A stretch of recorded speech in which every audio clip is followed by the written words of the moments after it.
Welcome to Say Like a Champ, episode 239. It's your boy A-Dub. And your boy Strizzy. What's up, SLAC fan? Back in the building once again.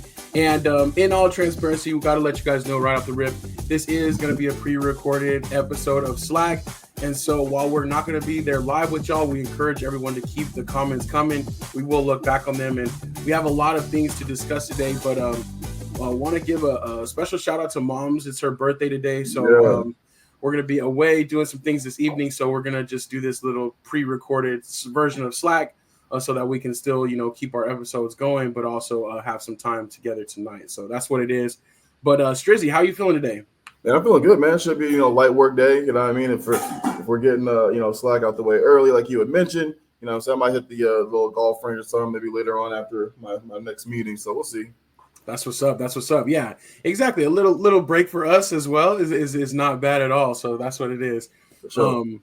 But yeah, definitely lots to talk about. We're gonna go ahead and jump into this. And yeah, I mean, we're gonna get to the Ohtani thing in just a second. We'll have a little breakdown on that because I definitely think that is, in my mind, kind of the biggest story, kind of even overshadowing opening day. But as always, we got to get our NFL talk in. And one of the interesting things for NFL talk is a lot of rule changes coming out. A lot of rule changes were approved at the owners' meeting. And the first one is this new hybrid kickoff rule, which is actually something that the NFL kind of stole or borrowed from the XFL. And in my mind is really whack. I don't know. I don't know how you feel about it, Strizzy, but I want to try to explain it real quick using this graphic. So the kickoff is still going to go from the 35. The kicker will still kick from the 35. But what you see here, this blue kickoff starting line around the opponent's 40 is where all of the kicking team's players are going to line up. So they're all going to be lined up at the opposing team's 40. And then all of the receiving team blockers, which they can have up to 9 or 10 blockers, will be in the setup zone on their own, between their own 30 and their own 35. And so we're going to have basically the majority of the players in the middle of the field. The kicker will be back on the 35. And then the receiving team can have up to 2 returners in the landing zone. And so this landing zone is between the 20 and the goal line. And what's going to happen when the kickoff goes is that literally the kicker and the returners are the only ones that can move until the ball either hits the ground or is caught. And once the ball is caught, then the blockers and the defenders will be able to move from their respective starting line and setup zone and actually start moving, start blocking, start helping the returner. The goal from the NFL is to get more kicks returned instead of just having so many touchbacks. And then also to reduce like high impact, high speed collisions or concussions and things like that. So that's the rule. I personally think it's whack. Strizzy, what are your thoughts on the new kickoff rule? Dog, this is horrible. I understand the collision stuff. I get that because you got these dudes who are running anywhere between 4.4 and 4.6s on kick return. Like these aren't the big boys. These guys aren't running slow. These are all fast players running on the field trying to attack. But I feel like it just doesn't happen very often where someone gets completely laid out. During this, because for the most part they have to run through their blockers, right? So I just feel like it's dumb. If they really want to help with kickoff returns, move it back to what it used to be 10 years ago. You know what I'm saying? Instead of the 35, 45 yard mark. Like, what did they expect? Like, so for any returns to be kicked. And then all of that too, like, taking a rule from the XFL to me is kind of crazy. Yeah. You're the NFL. Like, if anybody should be adapting any type of rule changes, it should be, NCAA or the XFL adapting rule changes from the NFL, if anything. Right. But the players also just not being able to move until the ball hits the ground or the returner catches it. That's also ridiculous. You know what I mean? Like, yeah, so much to go into. It's like, so we can't move until this dude catches the ball. Like, I know we're gonna get into another rule change after this, but they're trying entirely too much to take just defense out of the game of football, man. And by 2030, like, it's not gonna be watchable, dog. If they keep up like this, like it's bad. This is bad for football, in my opinion. Right. No, I agree with you. Like, I'm curious, like, like when it happened, like the NFL used to be like the no fun league. It used to be like very strict, very traditional. And like, we've been doing this show for several years now, right? But it's Yeah, like slowly it's evolved like before our eyes. Like I never thought we would be at this day where so many rule changes would be implemented and so drastic. yeah, And I agree with you. Like the NFL should be setting the standard, not kind of taking rules from other people. And and I don't know, like maybe call me old school, but just aesthetically, like when they kick the ball, no players are moving. That's a sack. Like yeah. is like that's the whole buildup. Like okay, like the kicker kicks it, everybody's running down the field. Like it's just so weird to think like that the play would be happening and the players can't move. Like Exactly. this seems very That's so strange. wild. It It's is going to be so weird to see, like you said, like it's going to be like a video game. The ball gets kicked, no one's moving until the ball gets caught. right. Like Yeah, like it's so weird to me. that's wild. So we'll see. They did implement this as a 1-year rule change with the expectation that if they need to tweak something or change it, but a lot of the NFL insiders or whatever is saying basically that the traditional kickoff is gone as we know it. So Yeah. it's crazy though to see like so I put Devin Hester on here on purpose because I'm like players like him, like it's taking that kind of out of the game. Like maybe there'll be some cool plays where they'll set up some blocks or something or some kind of like a reverse or something. Yeah. But it's like it's kind of taking out that element. Like the kick return will be so cool. And then also if you want to do an onside kick, you have to report it first. Yeah. And then they will line up in the traditional way so to get an onside kick. But basically no more surprise onside kicks either, which is like kind of a sneaky part of the game that was really cool at times. So Heck yeah. Heck yeah. I just think I don't know. I just think it's so weird, but some more rule changes and kind of like how you were saying, Strizzy, like they're trying to like regulate everything so much. It's honestly going to just kind of turn into like rugby, which rugby is kind of cool, but rugby is like stop, start, like can't do this, can't do that. Like, and it's like, there's not as many free flowing plays as there could be, right? Or as there are in the NFL. So the next rule change that we want to talk about, and here's 2 examples of this, is the swivel hip drop tackle. So again, going to try to explain it, but basically if a defender grabs a runner from behind, has at least one arm or both arms wrapped around them from behind, and then turns their hips and drops their weight onto the back of the runner or just drops their weight like basically just free falls their weight to drag the runner down, that is going to be considered a penalty. And the league sent out some videos of like what these would be examples of, but here are 2 of them that actually resulted in injuries. And these were kind of like their prime examples, right? Tony Pollard in the playoffs the year before last, and then Mark Andrews as well, like where that defender just kind of like drops their weight onto the back of the runner's legs and they don't really have a chance to defend themselves. Yeah. I understand like the intent of this rule, and it kind of makes sense. It's kind of similar to when they added in the the horse collar tackle. Yeah. And I get that, but what I'm curious about is like how these are going to be regulated in real time. Like the rule itself seems okay, but how are they going to actually like administer it? Like because it's so hard to tell. Like you can't outlaw tackling. Like you have to, like the defenders are being so hampered in the ways they can tackle and what they can do. Where, like you said, it's kind of just slanting to the offense so much. Yeah, man, I think this is going to really, I mean, like, they're taking away different ways to tackle. And like you said, I do get it again from, a health point of view and trying to keep some of our bigger name players healthy, right? Because, you know what I mean? Like fans want to see their favorite players on the field, right? So I do get it from that aspect. But what type of tackle is next? Because like now, instead of wrapping around the waist, they're going to start wrapping around the feet, and then someone's gonna get injured and they're gonna take that away too. And it's like, okay, how? Like there will literally almost no way to tackle somebody because they're too. Like it's easy for the owners to come together and say we want to take this type of tackle away, but at the end of the day, the players have to play, and these players are so talented, offensively and defensively. Sometimes tackling around the waist is the only way to get somebody down. You know what I'm saying? So it's like, all right, if I can't tackle you this way, I have to let him go for a touchdown. You know what I mean? You know what I mean? Like I feel like this is going to be extremely difficult. Defensive players are already coming out the woodworks, complaining about it. Like, you know what I mean? And I completely understand their frustration because they should be frustrated. Yeah.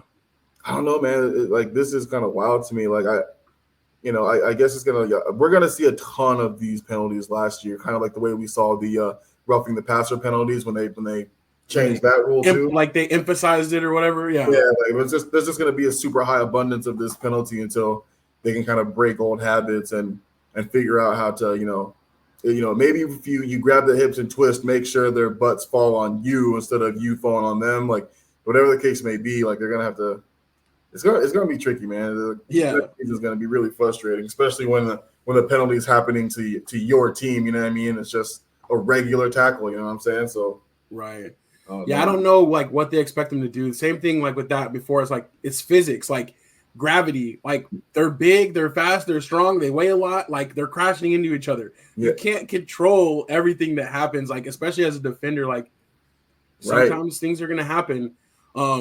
But yeah, like who knows? Like in the years, if this goes well and they keep my fear is like that they keep tweaking things. Like, oh, okay, that worked. Now let's see what else we can get rid of. Now let's see. Sure. And then it's gonna end up where like the players have like 2 hooks on the back of their jersey, and you have to grab the hooks. Like it's not flag exactly, but you have to grab their belt and then drag them down with that. Or so it's like it's gonna be so crazy. Seriously. So, we'll see though how it turns out. The other thing that they did change is the trade deadline. They actually moved it back, which I like because me too. I like it too.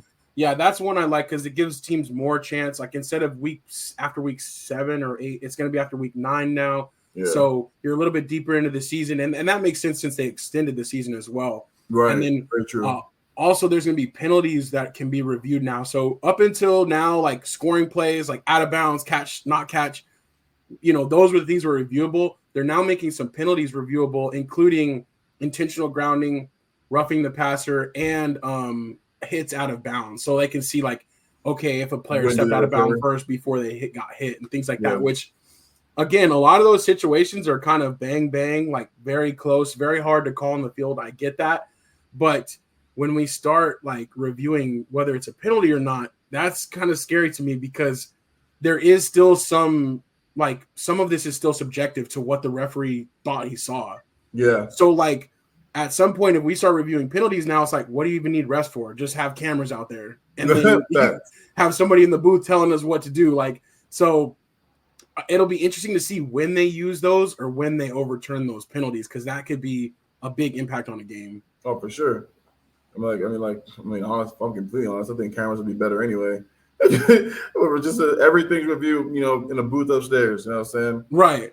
Like you just have one official on there to like mark, like have the officials like mark the ball and all that. Yeah. But like by the time they radio up and be like, "Oh, did you see that?" Whoever's in the booth should have like 12 monitors, every close up, every slow mo, and be like, "Okay, this is what happened." Like, right. At least that way it would make the game go faster because they slow it down so much for reviews. It's crazy. Yeah, it's hilarious when they're looking at something that's super obvious for 3 minutes, and it's like, dog, like you saw this in the first camera take. Like, what are you waiting for? Like, what do you like before the challenge flag was thrown? We knew what it was. They're then you got everybody. Call.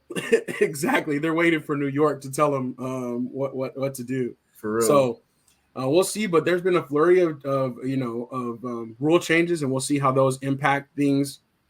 The other thing that was kind of announced was kind of interesting. The class of 2024, the Hall of Fame, we did talk about this before, but they did announce the Hall of Fame game. So August 1st, so it's March 26th now. So we got about 4 months and a week until August 1st. The Hall of Fame game will be featuring the Bears and the Texans, which is very convenient, right? The Bears had 3 Hall of Famers going in this year, or 3 players that played for the Bears, specifically though Devin Hester, we were talking about him earlier. And then also Andre Johnson on the Texans side. This is going to be the first player that played a majority of his career with the Texans going into the Hall of Fame. So definitely congrats to him. And then also you have that little extra layer that Caleb Williams is going to be, the number 1 pick, right? We expect him to be the number 1 pick. And so we'll see the Bears in that very first game. So that'll be kind of interesting. The other thing announced as well is that the NFL will be playing on Christmas again. They're going to be playing 2 Christmas Day games. But the weird part about this is Christmas is on a Wednesday this year. So we're going to have football like smack dab in the middle of the week. We already have Monday night, Thursday night, Sunday, Saturday sometimes.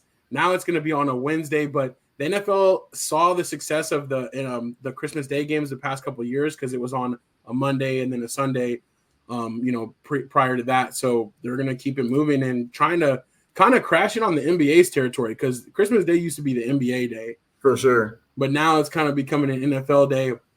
And with it being Wednesday this year, then that means it's going to be Thursday next year and then Friday. So like they're going to keep this going for years, it seems like. So yeah. Do you like that? Like football on a Wednesday though?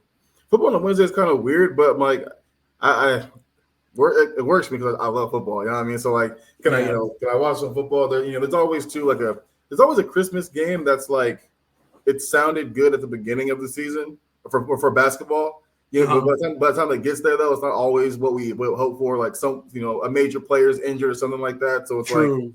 You know what I mean? It'd be like Suns versus 76ers, but Embiid's out. You know what I'm saying? So it's like whatever. You know what I'm saying? So I'm for it. You know what I mean? You get plenty of Christmas NBA games and then 2 football games. I think that's legit. Full day of sports for me, so I'm straight. Yeah, no, I feel that. And I think for sure, like these pro leagues know, like if people are off, they will take their free time and they will give it to us. So they know that they'll get plenty of viewership for those Wednesday games. All right. So moving away from NFL talk, we're going to slide right into MLB talk. And we're going to talk about Ipe Mazura, who is the translator for Ohtani, and this crazy story. So it came out that there was a scandal involving Ipe and him basically making bets through an illegal bookmaker and him amassing $4.5 million in debt. And he originally sat down with ESPN to kind of tell his side of the story. And this was last Tuesday when the Dodgers were in Korea actually starting the MLB season off.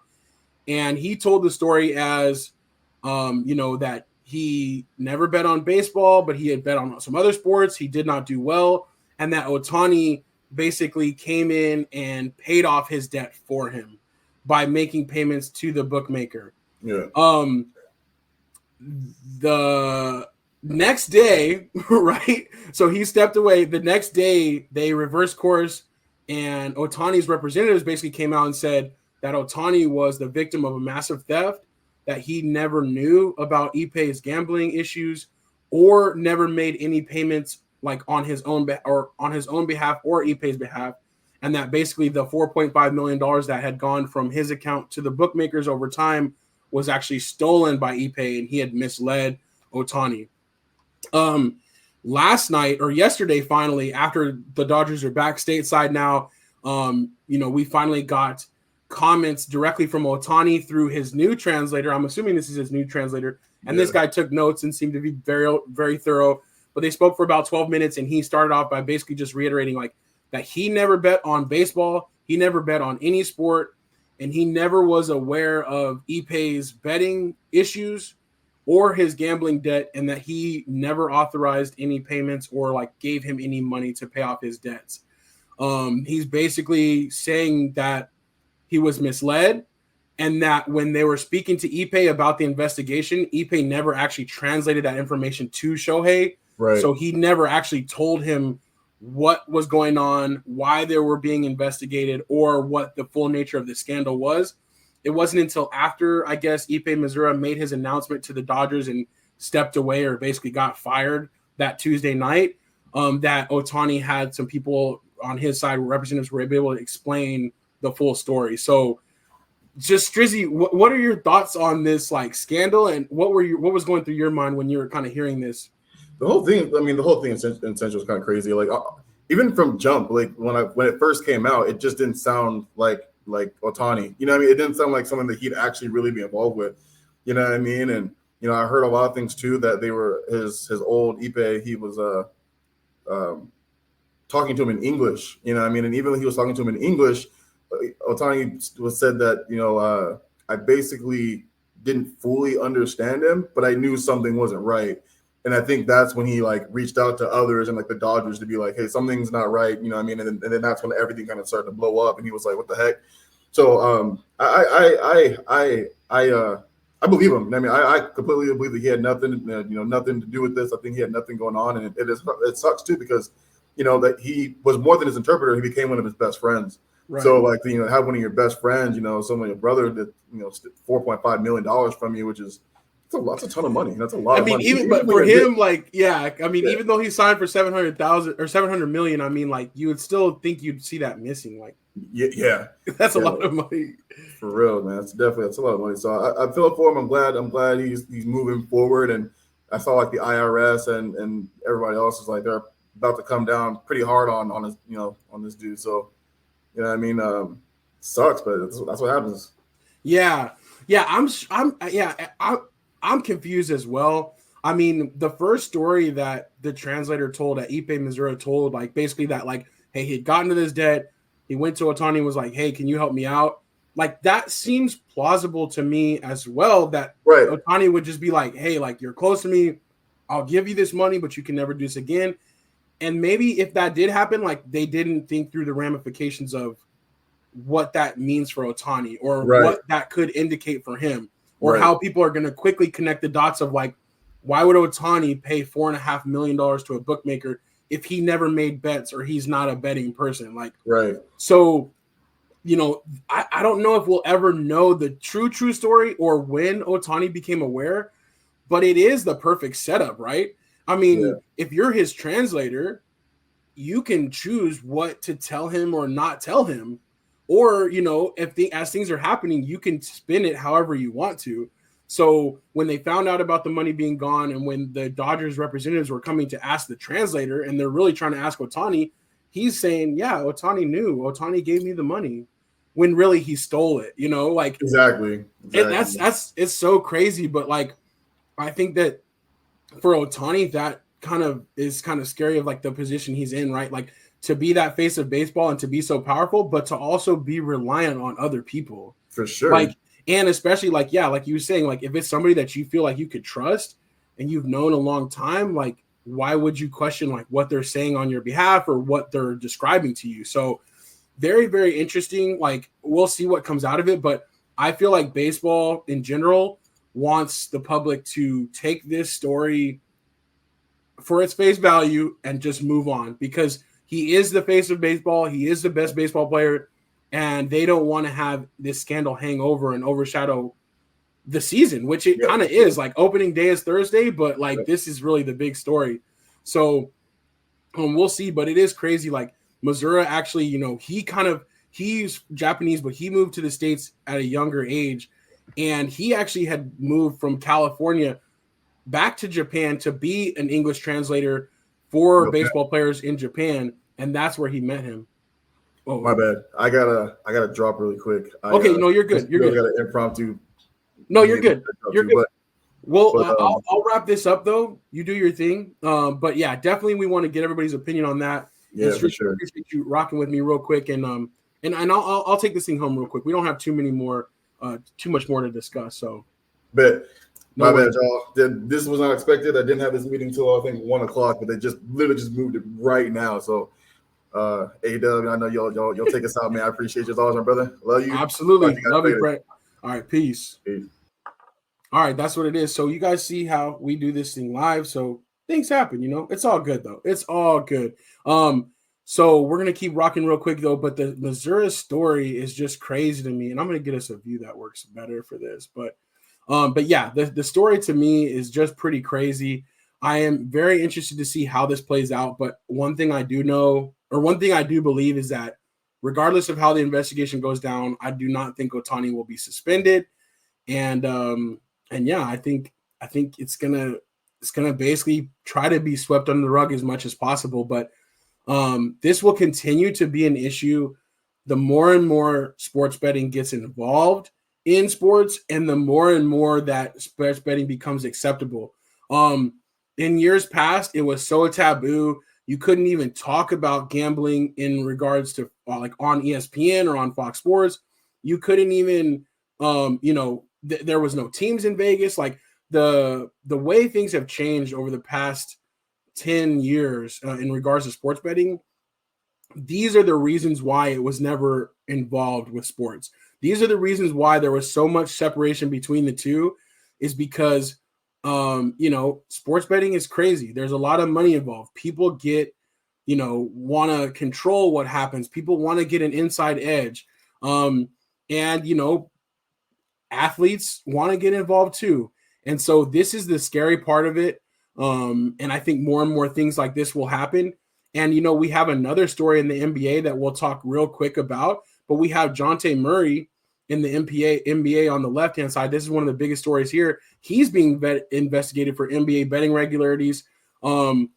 He's not a very prominent player, but they noticed there are two different games, one in January and one in March, where all of a sudden his over and under props were being bet heavily, including one of them was his attempts to his 3-point attempts, right? And it was set at 0.5. There was people trying to bet upwards of $10,000 and $20,000 on the under. And lo and behold, in that game, he did not attempt 1-3. So he's being investigated for these irregularities because it seems as if he is basically giving his friends and family insight into what he's going to actually do on the court before he actually goes out and does it. And usually player prop bets, like if you're betting on points total or free throw or three pointers attempted and things like that, usually most sportsbook will only go up to $1,000. There were people trying to bet $20,000 on him not attempting a 3-pointer in a game, which is something that he regularly does. So very interesting to see what comes out with him. But how tempting would it be as a player if you're not going to play well, or if okay, I'm going to go out and my point total is set to 10, knowing you can control whether you score 10 points or not, and being able to tell some people, hey, heads up, tonight I'm not going to score, or tonight I'm not going to get any rebounds. Very interesting. And again, these stories continue to evolve, and the commissioners and the sports leagues continue to be like, hey, look, we got to keep it separate. We don't want any part of this. We have to protect our players. But on the same hand, they know that the more people that bet on their sport, the more viewers they get, the more interest they build. And these same people are behind closed doors trying to get betting into all the 50 states across the U.S. So again, talking out of both sides of their mouth, it's pretty crazy because they know that they want it. They know they like it. They know that the money that it generates. But at the same time, these kind of conflicts of interest are natural and really can't be avoided because we have humans out here that are going to try to control the outcomes. So it's pretty crazy. Obviously, it's not new in sports. It's been going all the way back to Pete Rose. But what's new is the fact that the gambling is so legal and so widespread and so valuable to these teams. We talked about it. $23 billion was bet on the Super Bowl. $23 billion was bet on a single sporting event. It's insane. So the amount of money out there to be made is pretty crazy. And so, again, we'll continue to see how these things evolve, but I don't see it stopping. I really betting has gained momentum. So stories like these, they'll pick these scapegoats, they'll punish them, and then they'll keep it moving. So we'll see. The other thing for NBA we have on here is the Suns. They're kind of been in a slide. Lost last night to the Spurs without Wemby, which is pretty damning. They have the hardest strength of schedule over the final 10 games. So they're currently in the 8th seed. They're looking to stay in. But of course we have the play-in spots out to 9 and 10. So I don't think that they'll drop totally out of the play-in, but they are definitely headed in the wrong direction and have some things to work out over there. Frank Vogel is your problem there. So let me see what else we have real quick. We have some Final Four action that's going on, and I want to give a big shout out to Grand Canyon University winning their first NCAA tournament game and almost beating Alabama. They gave Alabama a good run. Kentucky has been the biggest upset. I think Coach Cal might be on his way out, but we still have the 4 number 1 seeds alive in the tournament, and they are all headed towards Phoenix if they make it through this next weekend. So that's what's up. And then what we're going to do at some point is, and I think next week we'll probably do this when everybody's live and can help us out, is we're going to do our own little bracket. And this bracket is going to be, we're going to do a Marvel versus DC bracket. So we're going to put these together and kind of narrow it down who we think would win in a fight, all the way down to the ultimate superhero champion. So we're going to kind of have that as one of our activities, and we would love for you all to participate and kind of help us debate. We'll just kind of vote in the chat, and we're going to basically break it down. So we might do it over the next couple weeks. If we maybe do it down to the Sweet 16, and then we do the Elite Eight and the Final Four and our ultimate winner, so that we can really debate and get nerdy about this. Strizzy and I love comics, and we know a lot of people are, getting more into it. So this will be a little bit of a fun thing for us to do. So look forward to that. That will be next week. We'll be breaking down who we think will win in the fight, and then ultimately crown our comic book champion. But that was pretty much it for Say Like a Champ for episode 239. And again, we do have opening day this Thursday, a full slate of baseball. Every single team will be active. So no matter who your team is, you can root for them on this Thursday coming up. And big shout out to my boy Strizzy for helping me hold it down as always. And we got to make these things happen. So we appreciate you all as well for the flexibility. And we'll be in the comments tonight. Please, keep those comments coming. We appreciate you watching. We appreciate you all being a part of the show. And as always, we got to say it.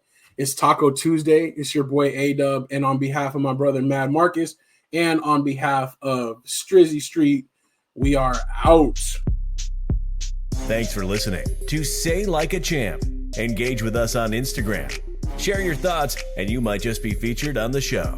Be sure to subscribe on Apple, Spotify, or wherever you pod so you don't miss next week's episode of Say Like a Champ.